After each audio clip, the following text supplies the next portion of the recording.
काय आई काय शिकलेलीच नाही आहे आणि पप्पा 10वीपर्यंत शिकल्यात. मी मग त्यामुळे काय म्हणजे पण माझ्या आईकडे बघून मला एक नेहमी वाटतंय, आई माझी साक्षर जरी नसली, शिकलेली जरी नसली, पण शहाणी खूप आहे. म्हणजे जे असते ना की शहाणपणा आणि साक्षरतेचं काय रिलेशन आहे की नाही मला माहीत नाही, पण माझ्या आईच्या बाबतीत तर 100% नाही असं मला वाटतंय. सो ते असतं ना गावाकडे आपलं म्हणणं असते बघा, पोरं आमचा आईबाबा काय शिकाय नाही, त्यांचं लय आईबाबा शिकल्यात, तसले काय नसते, नुसतं लाड आहे ते काय नसते. सगळी पोरं सारखी असतात. आपल्यात लात मारायला तिथं पाणी काढायची ताकद पाहिजे, काय बी करून दाखवू शकतो.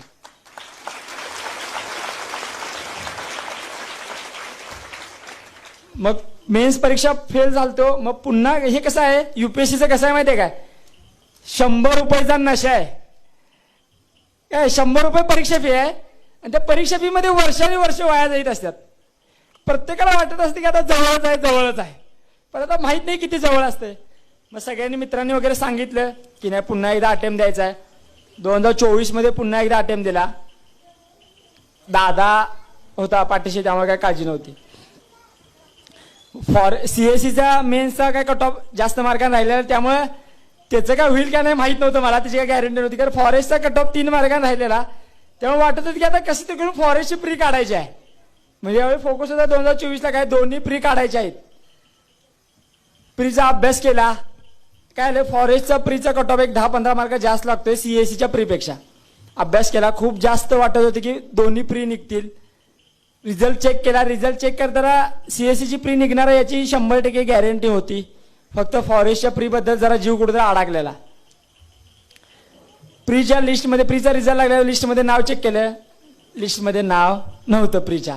मग फक्त आता काय, फॉरेस्टचा दुसरा चान्स नव्हता, फक्त CSE मेन्सचा एकच चान्स होता. फक्त यावेळी काय केलं, या 2024 मध्ये मेन्सला काय केलं, मला मागच्या वर्षी ऑप्शनलला 215 मार्क पडलेले. यावर्षी ऑप्शनलच्या 6 टेस्ट दिल्या. GSचे माझे पेपर कव्हर होते, त्यामुळे फक्त एकच फुल लेंथ पेपर लिहिला.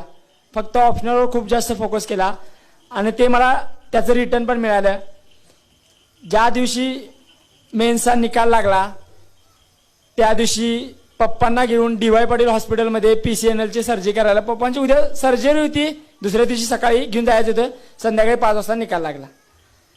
सो मग काय हसायचं काय रडायचं त्यावेळी समजतच ना. म्हणजे त्या गोष्टीला त्या काय असं असतं ना की खूप जास्त माणूस अडचणीत असला आणि त्यावेळी जास्त आनंदी क्षण असले कळतच नसते. सुखाचं काय आणि दुःखाचं काय हेच काय कळत नसते. सो तेवढं भारी वाटलं. म्हणजे काय ते आनंद घरी जास्त असतं की खूप जास्त भारी वाटलं असतं, पण मग ते आनंद साजरा करणं त्यावेळी काय हेच नव्हता. मग पप्पांची सर्जरी झाली.